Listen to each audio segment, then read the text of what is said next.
Okay, let's look at another example where we're solving for a concentration at equilibrium using an equilibrium table. This is an example where we do have to use the quadratic formula.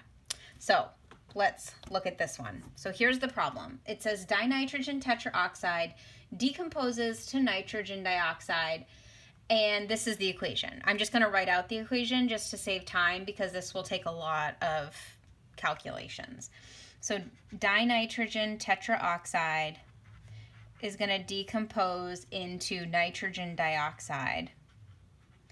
And again, you always need to make sure that your equation is balanced. This is not balanced. I need a 2 here.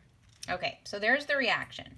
The problem says at 100 degrees Celsius, the Kc equals 0.36. Okay, and then the question says, I'll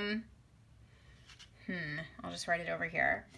If a 1.00 liter flask initially contains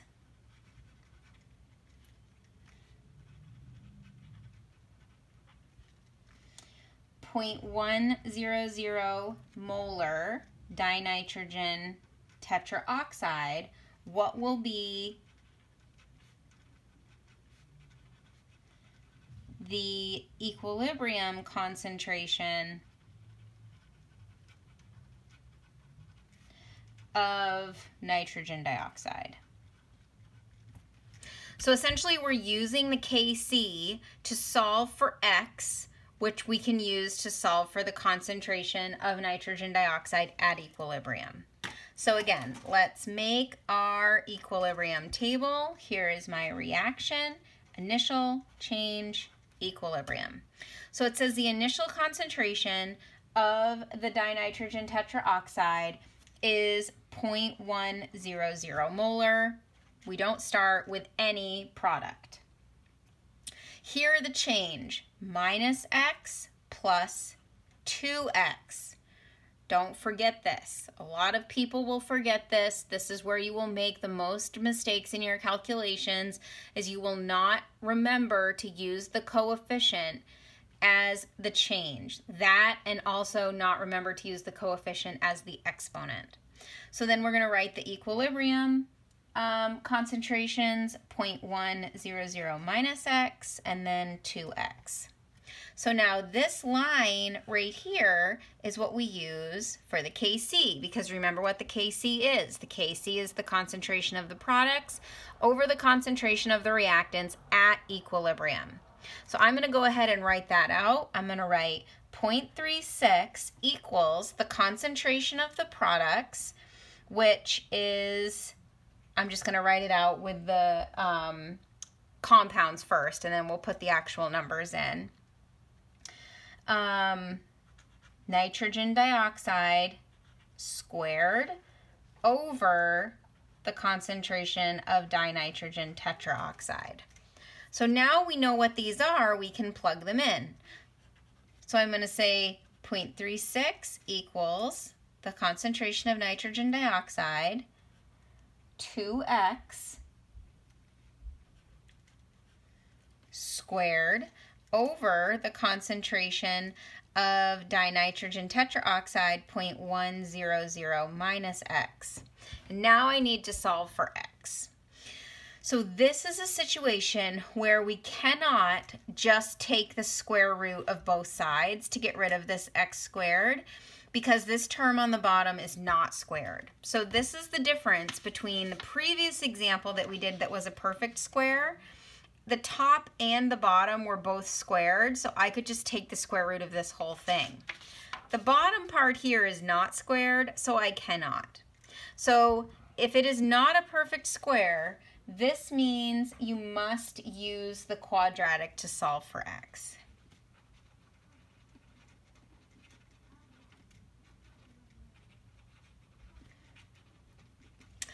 And to use the quadratic, we need to convert this into the quadratic formula form, ax squared plus bx plus c.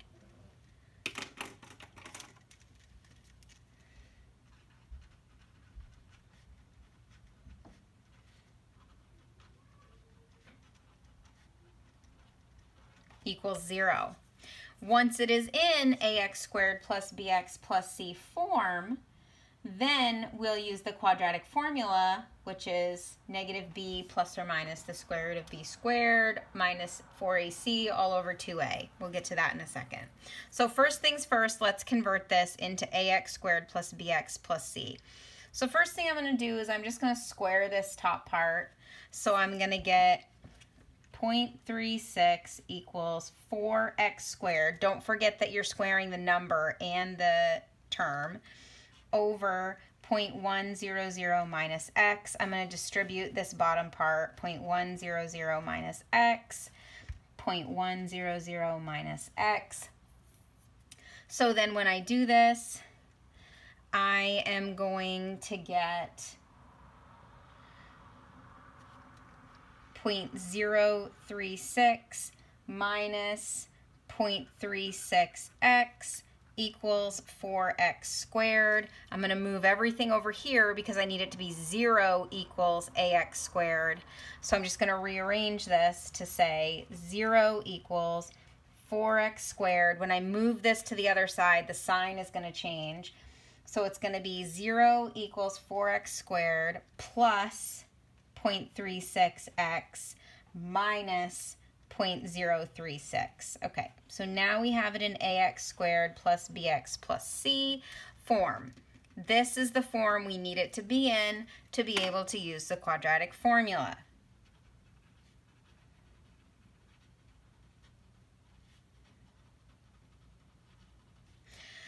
Okay, so the quadratic formula says x equals negative b plus or minus the square root of b squared minus 4ac all over 2a.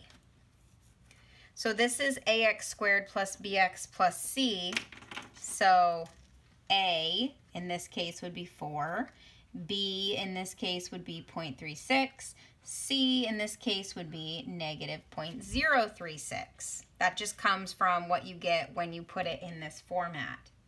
So I'm just going to write that over here. A equals 4.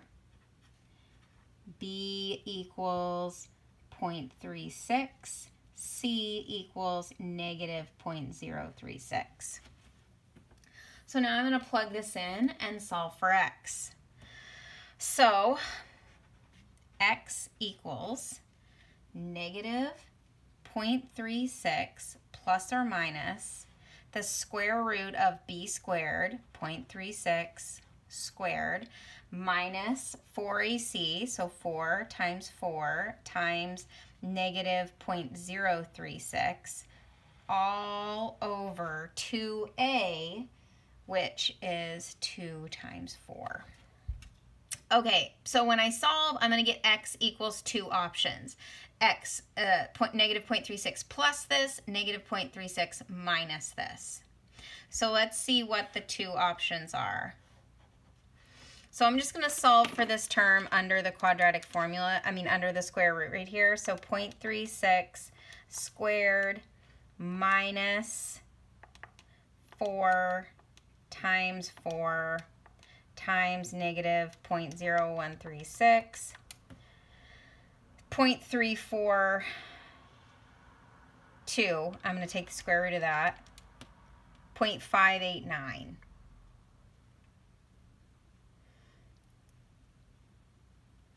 Okay, so now I'm going to say negative 0.36 plus or minus this.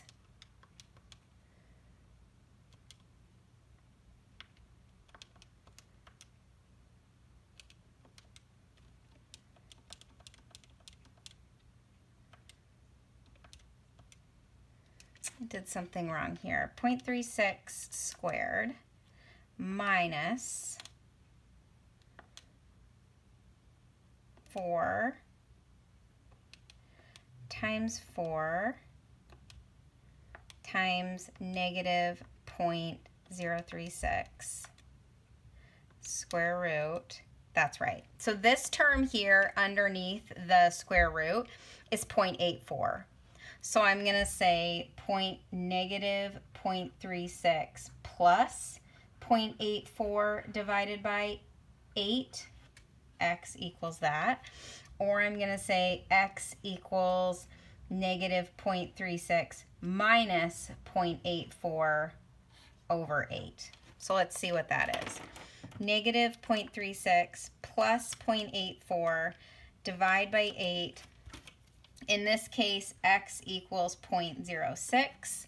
Over here, I have negative 0.36 minus 0.84 divided by 8. X equals negative 0.15. So these are the two choices for my x using the quadratic formula. Well, x can never be negative because remember what we're essentially doing with x is we're solving for a concentration. We cannot have a negative concentration, so we automatically know that this one is wrong. So we know x equals 0.06.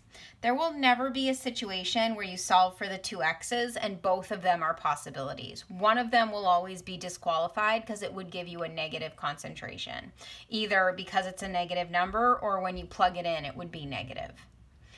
Okay, so again, the question asks, what will the equilibrium concentration of nitrogen dioxide be? Well, the equilibrium concentration of nitrogen dioxide is 2x. And I just said x was 0.06. So that must mean the equilibrium concentration of nitrogen dioxide is 2x, which means it's 2 times 0.06, which means it is 0.12 molar. So that's the answer to the question. So we had to go through all of that, use the equilibrium table, use the quadratic formula to solve for x, because once we know what x is, we can plug it back in to what is the equilibrium concentration, and then that will give us the concentration in molarity. So there's an example of using an equilibrium table to solve for molar concentrations at when we have to use the quadratic formula. The question did not ask for the molar concentration of the dinitrogen tetraoxide. It just asked for the concentration of nitrogen dioxide, but we can go ahead and solve for that too. N2O4 is 0.100 minus x, which would be 0.100 minus 0.06, which would be the same as 0.94 molar. Okay,